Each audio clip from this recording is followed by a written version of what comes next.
إن تجتنبوا كبائر ما تنهون عنه نكفر عنكم سيئاتكم وندخلكم مدخلا كريما.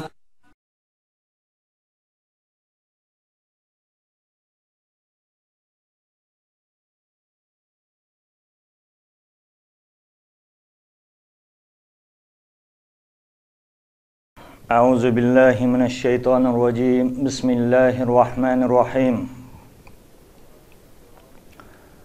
الحمد لله نحمده ونستعينه ونستغفره ونعوذ بالله من شرور أنفسنا ومن سيئات أعمالنا. من يهده الله فلا مضل له ومن يضلل فلا هادي له. أشهد أن لا إله إلا الله وأشهد أن محمدا عبده ورسوله. أما بعد. Barliq hamd sanolar alemlerinin parverdigarı Allah'a xasdır. Peygamberimiz Muhammed Mustafa sallallahu aleyhi ve sellemge, aile azalarga, sahabelerge ve o zatga güzel ahlak bilen ergeşken barliq mu'min Müslüman qarindoshlarga Allah'ın salamı ve berekatı bolsun. Assalamu aleykum ve rahmetullahi ve berekatuh. Aziz mümin Müslüman qarindoshlar, bugün biz 38. çoğun günah ilimni mal dünya üçün ügünüş ve ilimni yoshirishning çoğun günah ekanligi haqida to'xtalib o'tamiz. Aziz qarindoshlar, İslam dinida hammamizning xabarimiz bor. Payg'ambar alayhisalomga birinchi bo'lib o'qu degan oyat nozil qilindi. Ya'ni bu degani ilm olishning, o'qiganning naqadar yaxshi, naqadar ustun ekanligini va naqadar ahamiyatli ekanligini bildiradi. O'qigan inson bilan o'qimagan insonning farqi nihoyatda katta aziz qarindoshlar. Shuning uchun Alloh taolo Qur'oni Karimda Bismillahirrohmanirrohim hal yastavillazina ya'lamuna vallazina la ya'lamun dedi. Yani aytingki ey Muhammad alayhisalom, o'qigan insonlar bilan o'qimagan insonlar barobar bo'lamdi dedi. Hammamiz yaxshi bilamiz, o'qigan inson bilan o'qimagan inson hech qachon barobar bo'la olmaydi. Dunyoda ham, oxiratda ham.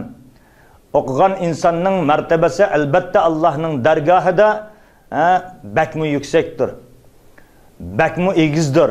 Bakmu olidir. Ammo mana bu o'qigan ilmni o'qishning ham turlari bor. Ba'zi insonlar dunyolik mal dunyo erishish uchun, mal dunyoga ega bo'lish uchun o'qiydi. Ba'zi bir insonlar mana bu ilm orqali Allah'ın razılıqıga erishish, Allah'ni rozi qilish va ummati islomiyaga xizmat qilish maqsadida o'qiydi. Shuning uchun ilm olg'uvchilarning bir-biridan alohida farqlari bor. Kimdir oxiratligi uchun o'qisa, kimdir mana bu dunyoligi uchun ilm o'qiydi.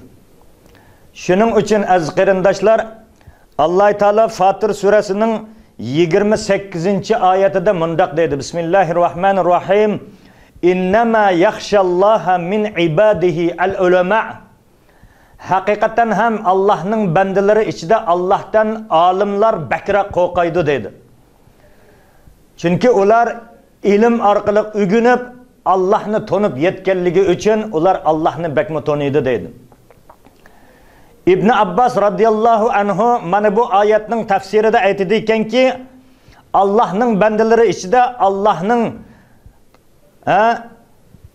kuch kudretini, azamatini, sultanini tushunib yetgan insonlar bakmi qattiq qo'rqidi deydi. O'qigan qanchilgan insonlar bor, qanchilgan professor, doktorlar bor. Ming afsuski ular ba'zi birlari hatto ko'p sondagilar Allah'ni tonib yetmaydi. Shuning uchun Allohdan qo'rqmaydi. Hayoti dunyoda professor, doktor degan unvonlarni olgan. Afsuski, Allohga kelganda Allohni tonimaydi. Allohni tonigan taqdirda ham Allohdan yetarlicha qo'rqishga tegishlik bo'lgan darajada qo'rqmaydi aziz qarindoshlar. Mana bundaq ilmlardan Allohning o'zi asrasin. Ilmimiz az bo'lsa ham, Allohdan qo'rqadigan ilm ato qilsin Alloh taolo. Qo'rqmaydigan ilmda Alloh o'zi asrasin aziz qarindoshlar. Mujahid va Sha'bi aytdi ekanki, olim degan kim deb so'ralganda Allohdan qo'rqadigan inson olimdir deb javob bergan ekan. Va yana Rabi ibn Anasdan so'ralganda Allohdan qo'rqmaydigan inson olim emasdir deb javob bergan ekan aziz qarindoshlar. Ilmni alaylikda, ilmni ilish orqali bizning Allohga bo'lgan qo'rqimiz yanada ziyoda bo'lsin aziz qarindoshlar.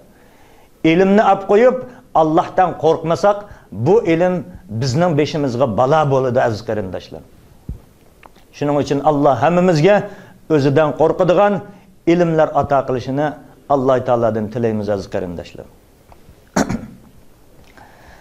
Alloh taolo Baqara surasining 159-oyatida mundaq deydi: A'udzu billahi minash shaytonir rojim. Bismillahirrohmanirrohim. Innal ladzina yaktumuna ma anzalna minal bayyinati wal huda min ba'di ma bayyanahu lin-nasi fil kitab ulaika yal'anuhumullahu va yal'anuhumul la'inun dedi.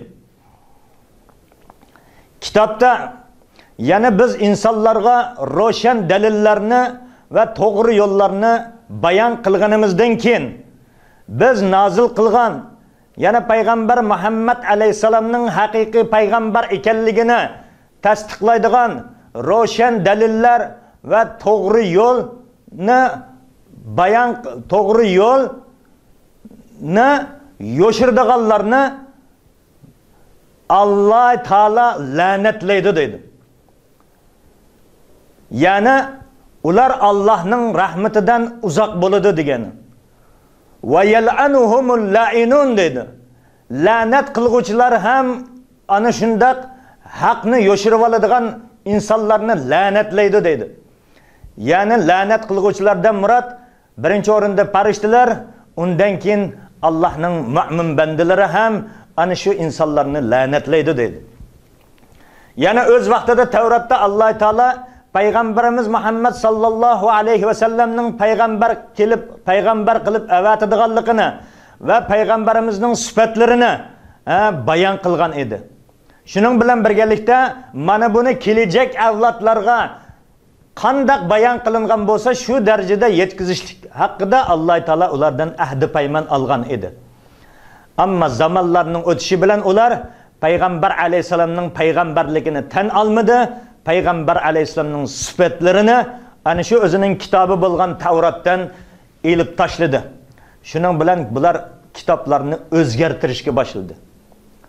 Mana bundaq insonlar Allohning la'natiga uchraydi dedi.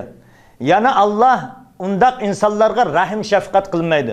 Shuning bilan birgalikda ular farishtalarning ham mu'min musulmon qarindoshlarimizning ham la'natiga yo'liqadi dedi. Shuning uchun aziz qarindoshlar, mana bu Tavrat va Injil degan kitoblar Alloh taoladan tarafidan nozil qilinganligiga iymon keltiramiz. Ammo u kitobningki asli nusxasi hozirgi dunyoda yo'q.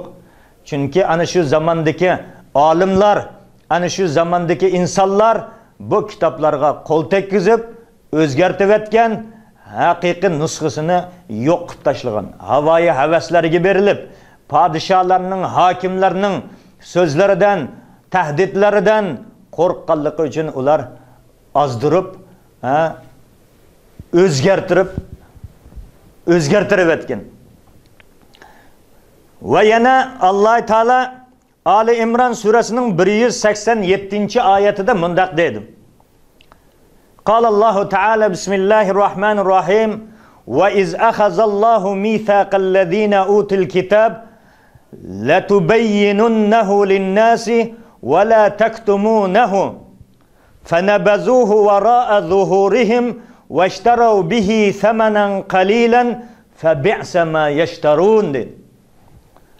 Öz vaqtida Alloh taolo kitob berilgan kimsalardan, yana ahli kitoblardan mana bu kitobda bayon qilingan hukmlarni insonlarga bayon qilib berishlik haqida va bu kitobdagi Allohning hukmini yoshirmaslik haqida Alloh taolo ana shu insonlardan ahdi paymon olgan edi. Yana Alloh taolo qandoq nozil qilingan bo'lsa, shu darajada o'zgartmasdan insonlarga bayon qilib berishlik va bu kitobdagi narsalarni insonlardan yoshirib qolmaslik haqida Alloh taolo ahli kitoblardan ahdi paymon olgan edi, yahudiylardan. Ammo vaqt kelib ular fanabazuhu wara'a zuhurihim, vaqt kelib ular mana bu ahdi paymonni buzib tashladi. Buzib tashlab orqalariga etivetdi. Ya'ni yoshirib qo'ydi, tashlavetdi mana bu ahdi paymonni. Allohning kitobini yoshirib qo'ydi.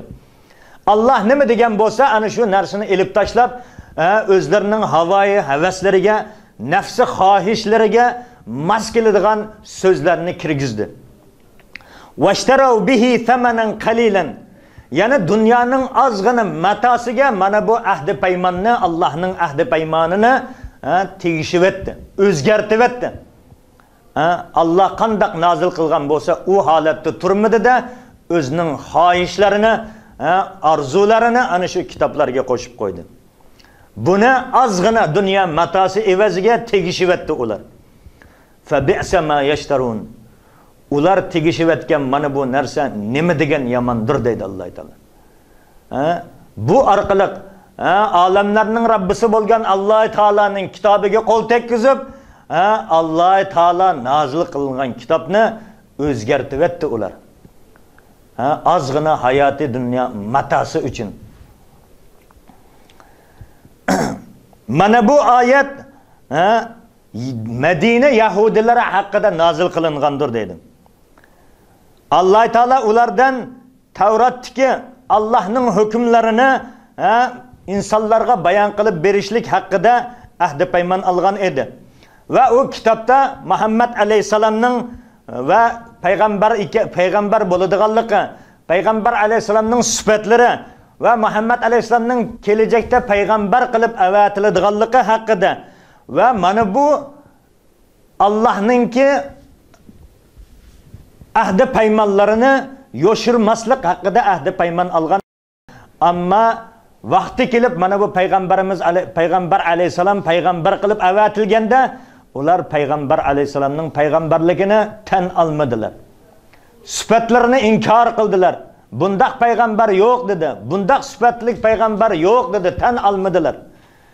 Shuning uchun Alloh taolo ana shularni ayblab, Alloh taolo bir nechta oyatlarni nozil qildi. Mana bu Qur'oni Karimdagi ilm haqidagi Alloh taolaning nozil qilingan oyatlardan bir qanchasi edi aziz qarindoshlar. Hamda payg'ambar alayhisalom sallallohu alayhi va sallam hadislardan birida mundaq deydi.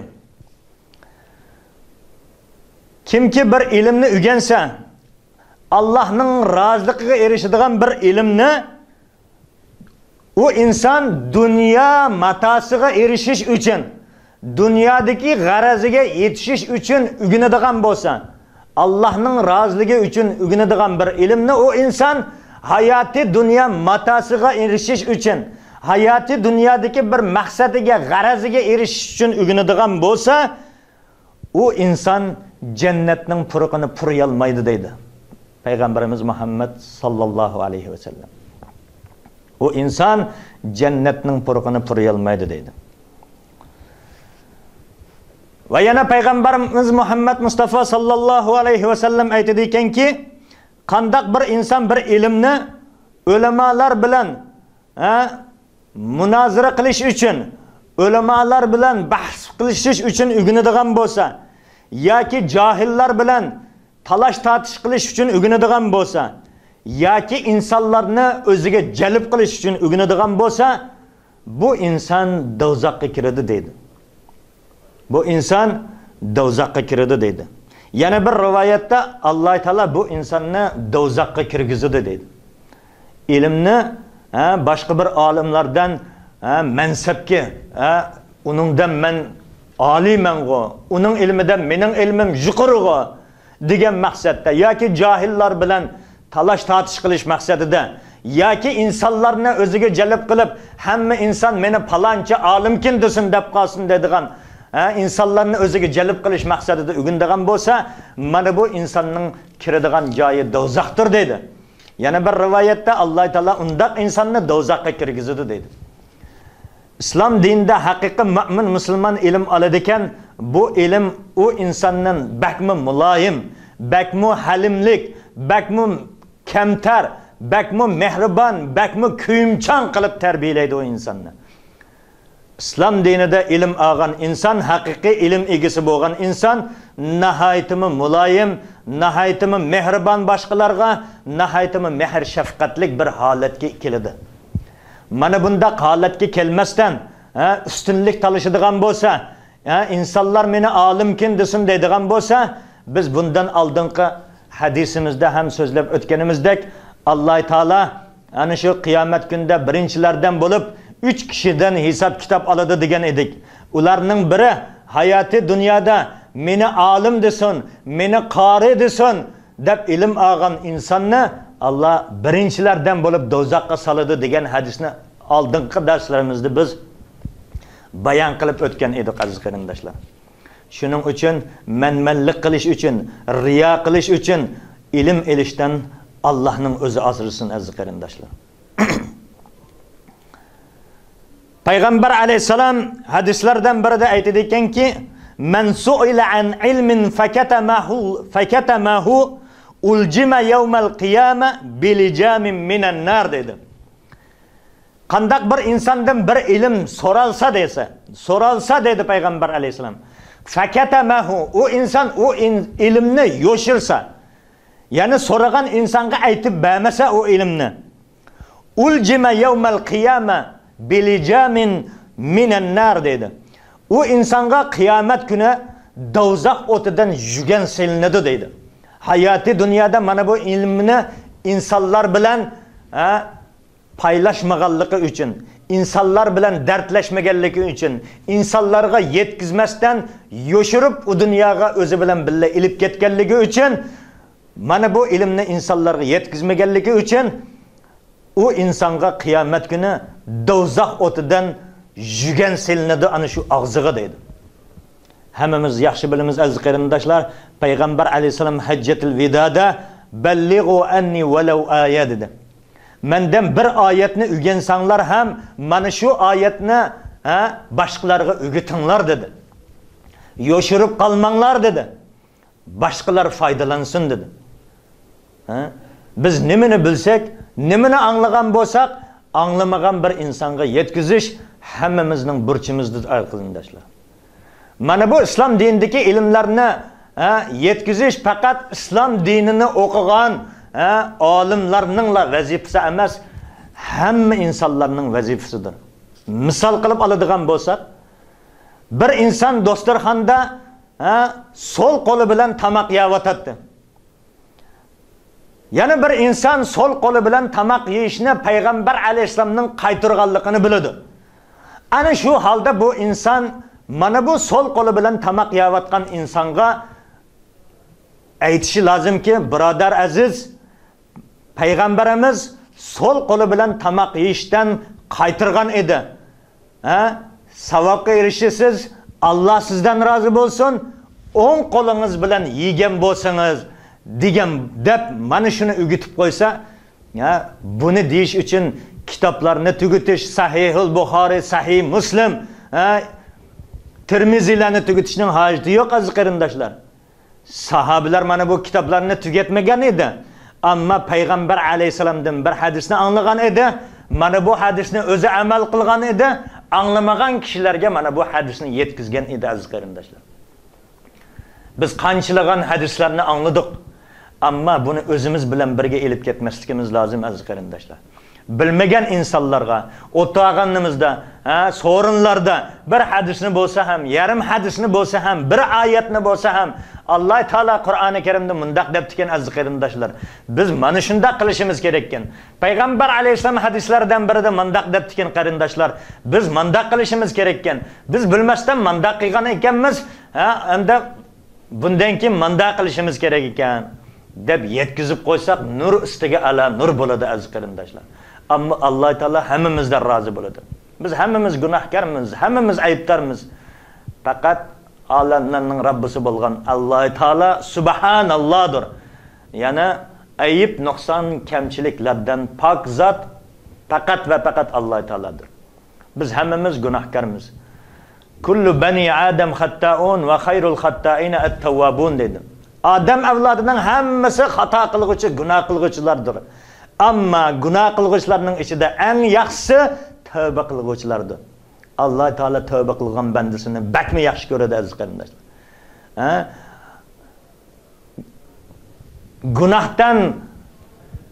Gunohsiz bo'lgan payg'ambar alayhisalom hadislardan birida men kunda 70 qatim tavba qilaman dedi. Yana bir hadisida men 100 qatim tavba istig'for aytaman dedi. Buni payg'ambar alayhisalom sizni bizlarga ta'lim bo'lsin uchun aytdi aziz qarindoshlar. Bizning 1000 qatim, million qatim deganimiz payg'ambar alayhisalomning bir qatim istig'for aytganiga to'g'ri kelmaydi. Ammo shundaqda ham biz har doim Allohga tavba istig'for qilishdan kam bo'lmasligimiz lozim. Unutib qolmasligimiz lozim aziz qarindoshlar. Mana bu tilimiz Allohni zikr qilishdan qurib qolmasligi kerak aziz qarindoshlar. Bu dunyo 4 kunlik dunyo. Bugun ati hech kim yo'q. Shuning uchun bu har bir nafas olgan vaqtimiz, zamonimiz sizni biz uchun g'animatdir aziz qarindoshlar. Payg'ambar alayhisalom duolaridan birida mundaq duo qilar edi. A'udhu bika min ilmin la yanfa' dedi. Ey Alloh taolo, men sana sig'inib foyda bermaydigan ilmdan panoh tilayman dedi. Ilmni aldık ama bu ilimden başka bir insanlar fayda yetkizilmesek yoki bu ilimden özümüz bo'lsa ham hiç bo'lmaganda özümüz bo'lsa ham manfaat almasak, fayda almasak bu ilim bizning boshimizga baloyi afat bo'ladi aziz qarindoshlar. Shuning uchun fayda yetmaydigan ilimdan Allohga sig'inamiz aziz qarindoshlar. Allah hammamizga foydali, manfaatli ilmlar ato qilsin. Özümüzge hem fayda yetkizadigan, başkalarga hem fayda yetkizadigan ilim ato qilsin. Amin. Peygamberimiz Muhammed Mustafa sallallahu aleyhi ve sellem hadislerden biri de aytadikan ki, "Men ta'allama ilmen lem ya'mal bihi, lem yazidhul ilma illa kibran" dedi. İlmu illa kibran dedi. Qandaq bir insan ilim ügense ve bu ügengen ilmiga amal qilmaydigan bo'lsa, bunun ilmi onunğa faqat kibirlikni ziyoda qiladi dedi. Men o'qiganman, men professorman, men doktorman, men olimman deganlikni ziyoda qilib qo'yadi, uningdan boshqa hech narsaga asqatmaydi dedi. Bu o'rgangan ilmimizga amal so'raladi Alloh taolo qiyomatda. Nima amal qilding? Men senga ilm bergan edim ey bandam. Nima amal qilding deb amaldan so'raydi Alloh taolo.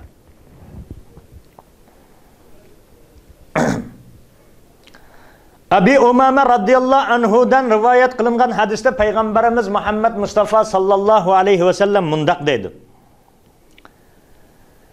Qiyomat kuni amalsiz olim keltiriladi deydi. Qiyomat kuni hayoti dunyoda ilm olgan, ammo olgan ilmiga amal qilmagan olim keltiriladi mahshargohda qiyomatda deydi. Keltirilib mana bu olimni do'zaxga tashlanadi deydi. Sen ilim o'qigan eding, hayoti dunyoda o'qigan ilmingga amal qilmagan eding, mana sening boradigan joying do'zaxdir deb do'zaxga tashlanadi u olimni deydi. Bu olim esa do'zaxda fayaduru biqasbihi kama yadurul himar birriha deydi. Bu olim uchayvog'ni sangilagan holda mana shu uchayvog'ning atrofida aylanib yurdi deydi. Xuddi eshak tugman teshining atrofida aylanib yurgandek mana bu olim sangilab turgan uchayvog'ining atrofida aylanib turdi deydi. فَيُقَالُ لَهُ unga insonlar aytadi ekanki, jannat ahli, innama ihtadayna bika, ey falonchi olim, biz sening tablig'ingni anglab, sening so'zlaringni anglab hidoyat topdik. Hidoyat topdik. Sana nima bo'ldi? Sen nima uchun do'zaxga kirib qolding deb so'raydi deydi. Hayoti dunyoda sen andaq mandaq yaxshi gaplarni qilgan eding. Alloh taolani anglatgan eding. Payg'ambar alayhisolamning hadislarini anglatgan eding. Mana bu tufayli biz shuni anglab, shunga amal qilib, bugungi kunlikda bizning joyimiz jannat bo'lib qoldi. Sen nima sababdan bu do'zaxga kirib, nima sababdan joying jahannam bo'lib qoldi deb so'raydi. Shunda u olim aytadi ekanki, men sizlarga ana shu payg'ambar alayhisolamning hadislarini, Alloh taolaning kalomlarini aytar edim, ammo o'zim shuningga amal qilmasdim. Shuning uchun mening joyim bu yer bo'lib qoldi deb javob berdi ekan. Ilminingki ko'pligi u insonning jannatda yuqori maqomga erishadiganligining nimasi emas, aziz qarindoshlar. Bu yerda asosiy masala amal. Alloh taolo amaldan so'raydi. Nima amal qilding deb amaldan so'raydi. Ilmimiz az bo'lsa ham amalimiz ko'p bo'lsin, aziz qarindoshlar.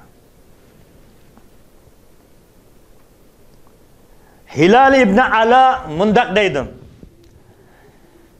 Ilm o'rganish bakmi qiyin narsa deydi.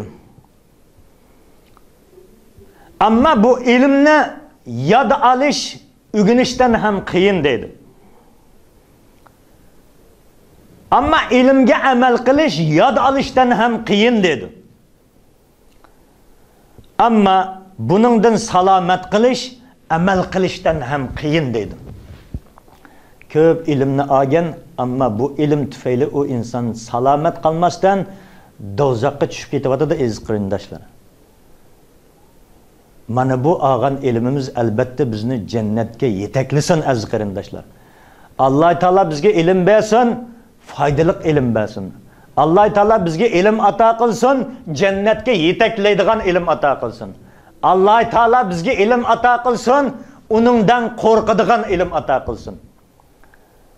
Aziz qarindoshlar, Alloh hammamizni iymonda, islomda, hidoyatda sabit qadam qilsin. Mana bu barliq baloya ofatlardan Alloh taolaning o'zi asrasin. Alloh taolo o'zi rozi bo'ladigan va o'zi yaxshi ko'radigan yo'lga bizni boshlasin. Alloh taolo bakmu saxidir, bakmu karamlik zotdir. Keyingi darsimizda uchrashguncha xayr, aman bo'linglar. Vassalamu alaykum va rahmatullohi va barakatuh. هذا القرآن يوحدنا لطريق الخير يوجهنا الله تعالى أنزله ورسول الله معلمنا هذا القرآن يوحدنا لطريق الخير يوجهنا الله تعالى أنزله ورسول الله معلمنا هذا القرآن هو الهادي لأوائلنا وأواخرنا يدعو للعلم وللعمل لا شيء سواه يهذبنا هذا القرآن هو الهادي